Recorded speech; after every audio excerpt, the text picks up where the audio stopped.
Welcome to The New Paradigm for Mankind, a weekly discussion between Lyndon LaRouche and his scientific associates, in which we investigate the true nature of the creative human mind and the ideas necessary for the progress of mankind.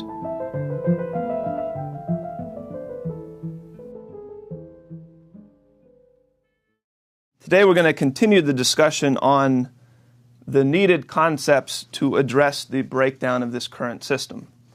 And Cody's going to open it up for us today with, I think, some useful discussion on the difference between what will be a form of insanity in terms of responding to the crisis conditions being imposed upon us by the breakdown of the system versus bringing forward a new positive concept of what is the future that mankind needs to create to actually transcend this breakdown, and where we find the scientific basis, the principles underlying this needed future mankind must create.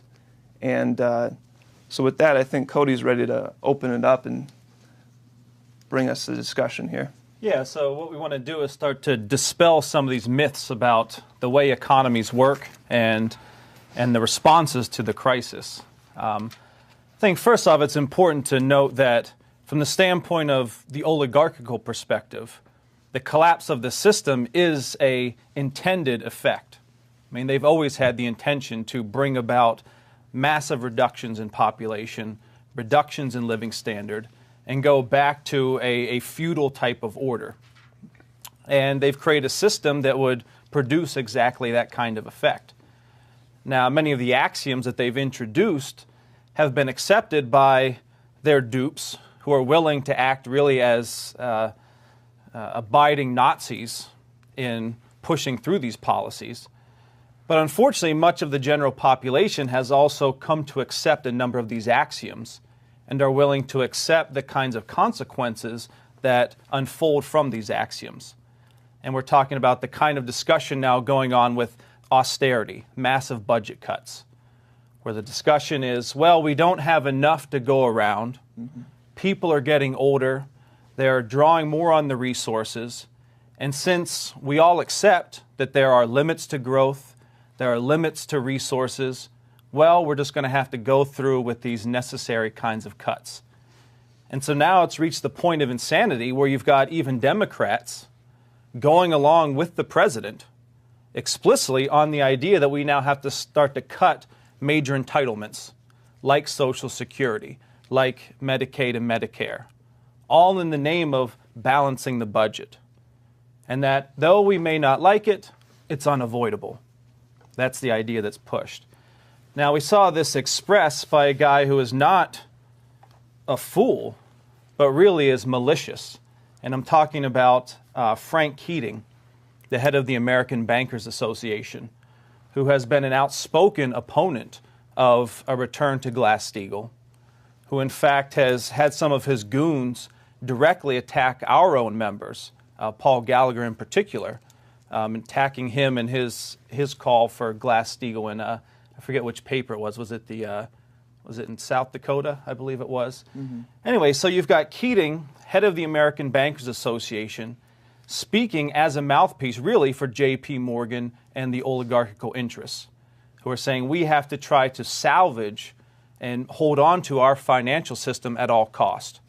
And if that means millions of people have to be thrown to the scrap heap, so be it. That's just the way the world is. And so you got an expression of this.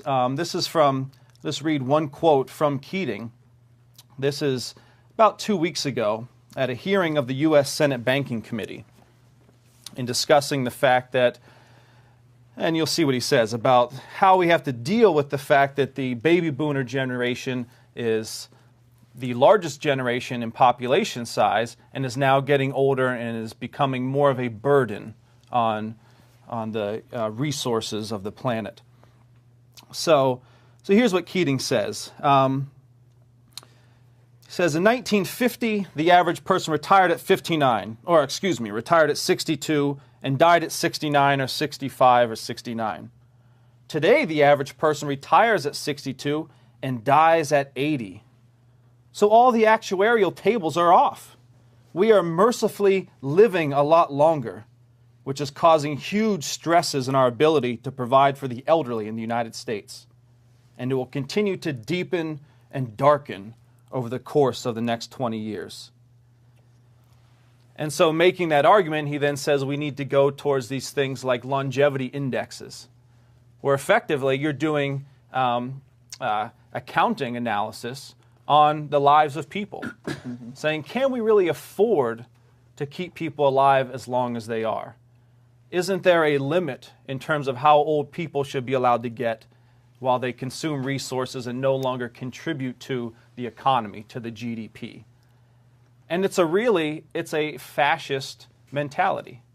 It is exactly the idea of certain lives are not worthy to be lived.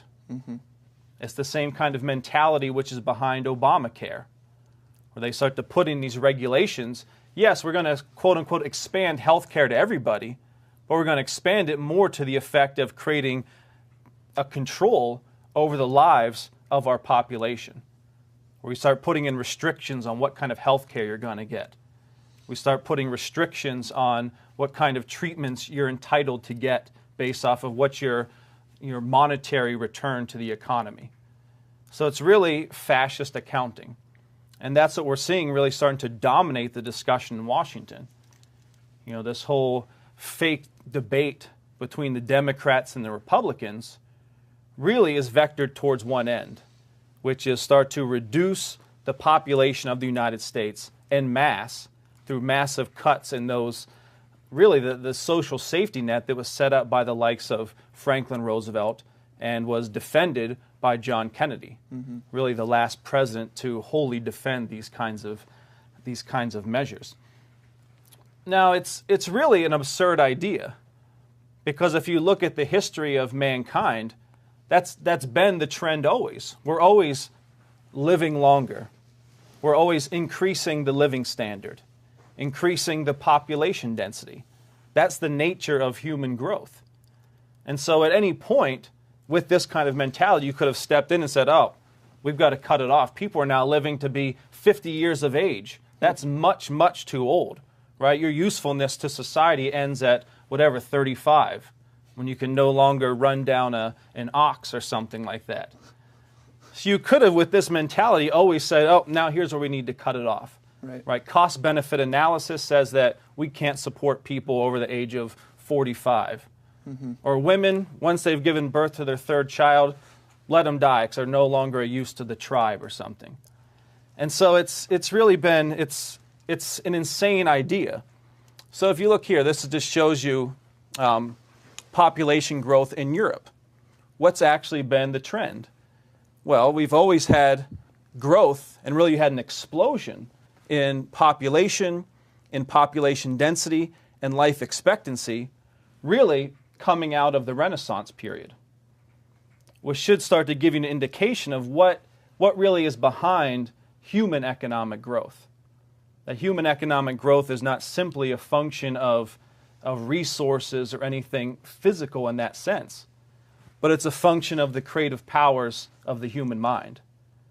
And so at the Renaissance, when you had an explosion of science, an explosion of culture, new ideas being introduced about the nature of the nation state itself, with figures such as Nicholas of Cusa, right? You see those kinds of ideas are what actually drive this kind of growth.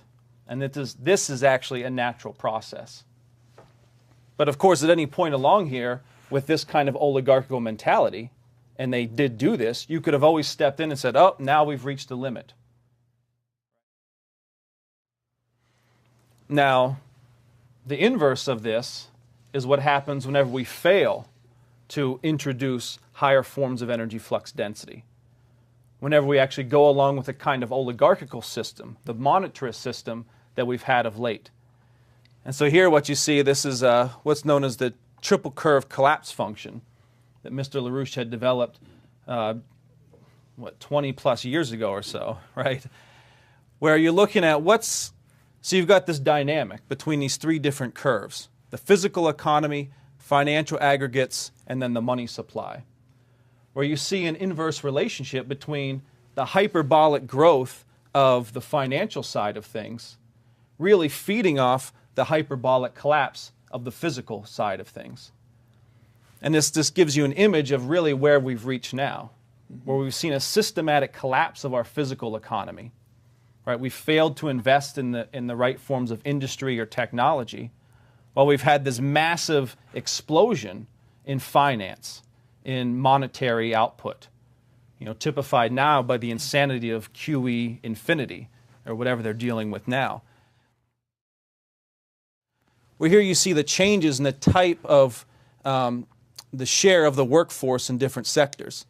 So you see, going back to 1950s, we had about 30% of our workforce was in manufacturing. That's now collapsed down to just over 10%. And it's actually much less heavy industry types of manufacturing even than what's depicted here. Meanwhile, look at where the growth has been. It's been in things like services. It's been in things like finance. So while you've had a growth in finance, a growth in so-called monetary growth, you've had a collapse in physical growth. You see that here. Here's another curve you see from 39 to 09. Here you see the blue line. This is goods producing employment. So it's been pretty much steady. So we've got about the same number of people producing things while the population has been growing. Meanwhile, you look at the services providing. That's what's been growing, services, a service-based economy. Here you look again at the size, sector size in terms of GDP. Back in the 1960s or so, you had near 30% of our GDP was a function of manufacturing, where only a small percent, just about 10, came from finance, insurance, real estate, etc. But you look at the trend. You've had a hyperbolic growth in finance in terms of percentage of GDP and a total collapse in manufacturing. And so you see, we're no longer a productive economy, which is why it's necessary that we take up exactly the kind of policy we've been calling for, this Pacific orientation. Because while we've been collapsing, much of the slack, which has been able to even just maintain even the veneer of some quality of life in this country, has been a function of the fact that we've basically been depending on cheap labor in places like Asia, in China. It's been projected that just in the last 10 years, we've probably lost over 2 million manufacturing jobs to China.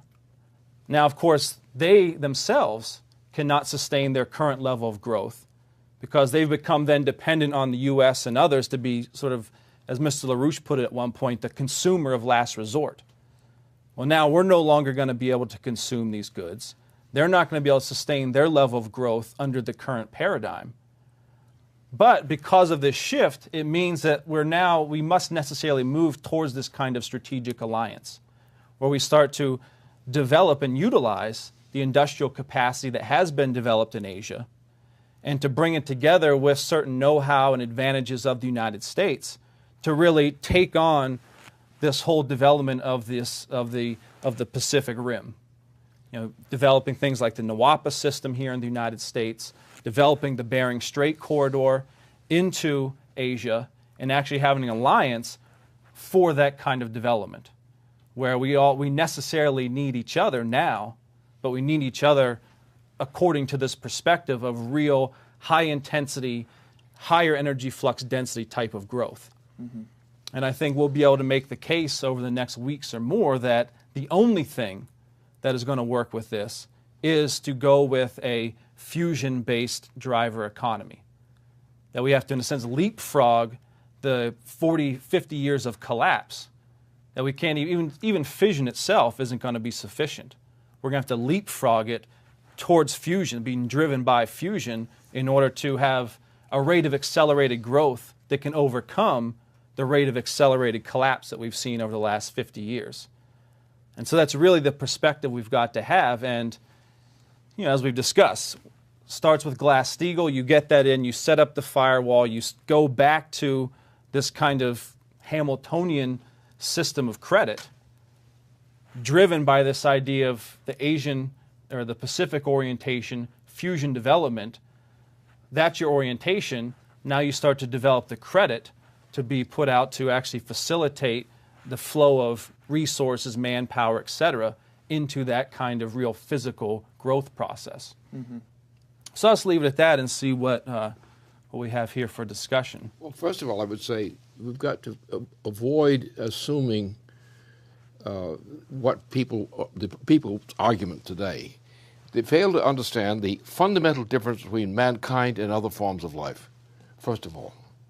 Now, this became clear with the Nicholas of Cusa's program, which was actually introduced into practice in the transatlantic region. So this thing, which was actually initiated and designed by Cusa, after he was dead, you had Christopher Columbus came along, was instructed on the basis of Cusa's teachings. And that led to a change in the Americas, specifically in North America especially, in which we broke free of the oligarchical system. Now, the thing to understand here is you can't talk about what people simply say that one system, like a European system and an American system, are somehow the same thing. They're not. The changes that come in Europe came in the form of the influence of the American discovery. Otherwise, Europe was going back through the same old that had been going through in terms of destruction ever since. So it was the actual development of the United States, which was a part of this whole process, but initiated by the Cusa's impetus. Now, that's where the problem lies. The problem is not anything inherent in physical economy as such. It's entirely located in the question of the mind of mankind. First of all, the animal world, which includes shall we say, Obama, he belongs to the animal world, not to the human world. We had a society which was largely based on the animal world, the oligarchical system. And we're living today under an oligarchical system, not an American system. Right. And what you have is the intention here is to reduce the population for what reason? To kill them. To reduce the quantity. What's the Queen of England doing? She is specifying a reduction of the human population from 7 billion persons to a rapid decline into 1 billion persons. And that's mainly for the Earth. So all these things have nothing to do with practical considerations. They're purely ideological considerations. What is dominating the United States, and particularly Wall Street, is purely ideological. It's a reflection of that system, the oligarchical system. This is no longer our Constitution. Our Constitution has been destroyed in practice by this process. There was never any practical reason in terms of economics for what has happened. Right. It's purely rape. And it's the intention to prevent the human species from existing as a human species. They're trying to reduce the human species to an animal species. Now, the difference of the human species is energy flux density. Since the existence of mankind, the natural tendency has been to increase the energy flux density of human practice.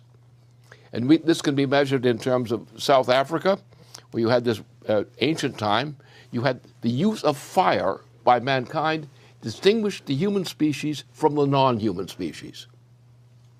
And what is happening now, again, is the oligarchical system is typified by the Dutch and British empires.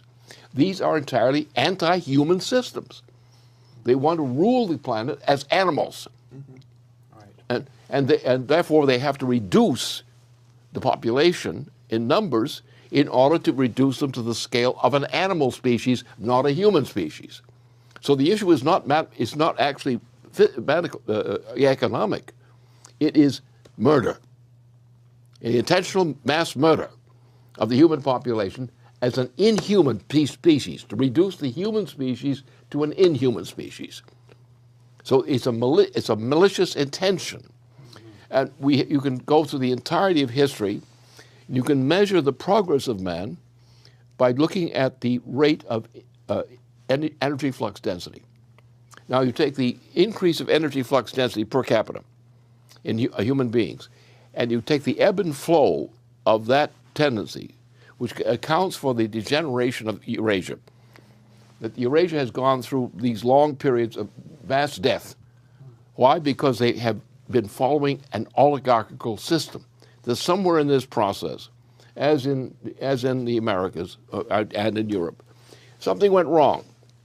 A human species, which was naturally species, and we know this stuff from the records, even although it's marginal at the beginning, that the human species was always, when it was a human species, actually, was not oligarchical. Somewhere in this process, the oligarchical principle became dominant in controlling the fate of mankind.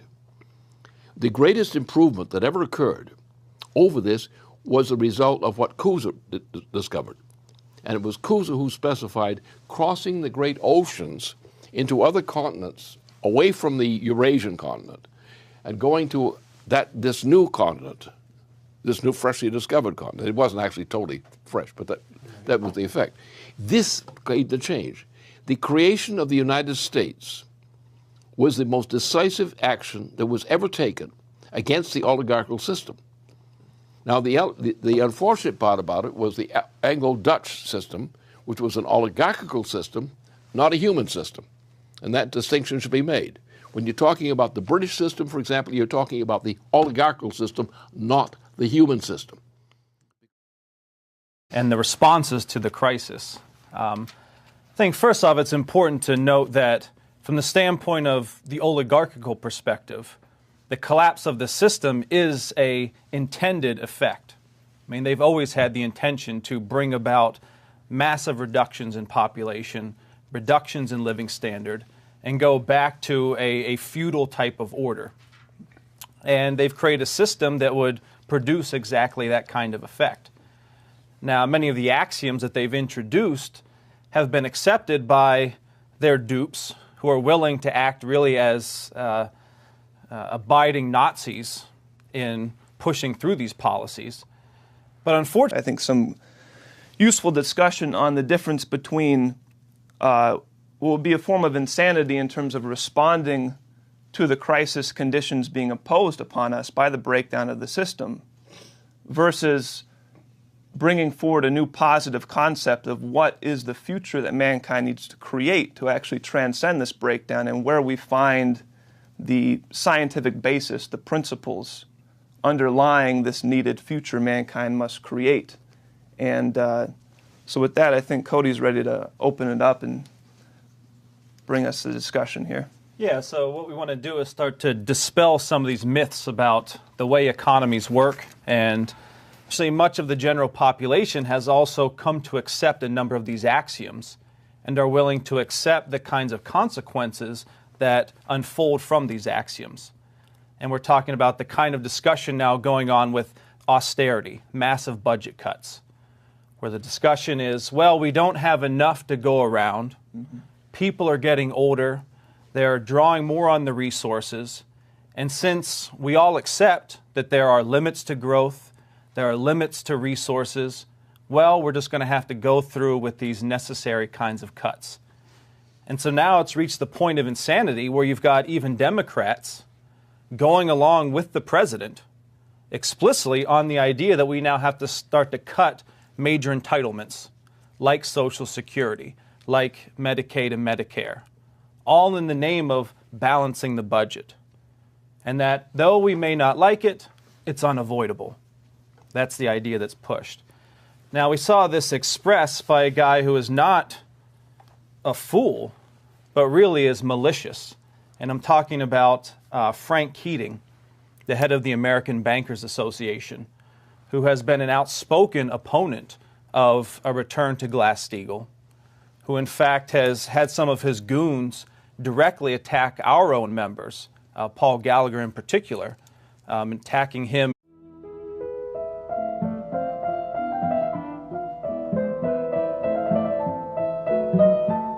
Welcome to The New Paradigm for Mankind, a weekly discussion between Lyndon LaRouche and his scientific associates, in which we investigate the true nature of the creative human mind and the ideas necessary for the progress of mankind.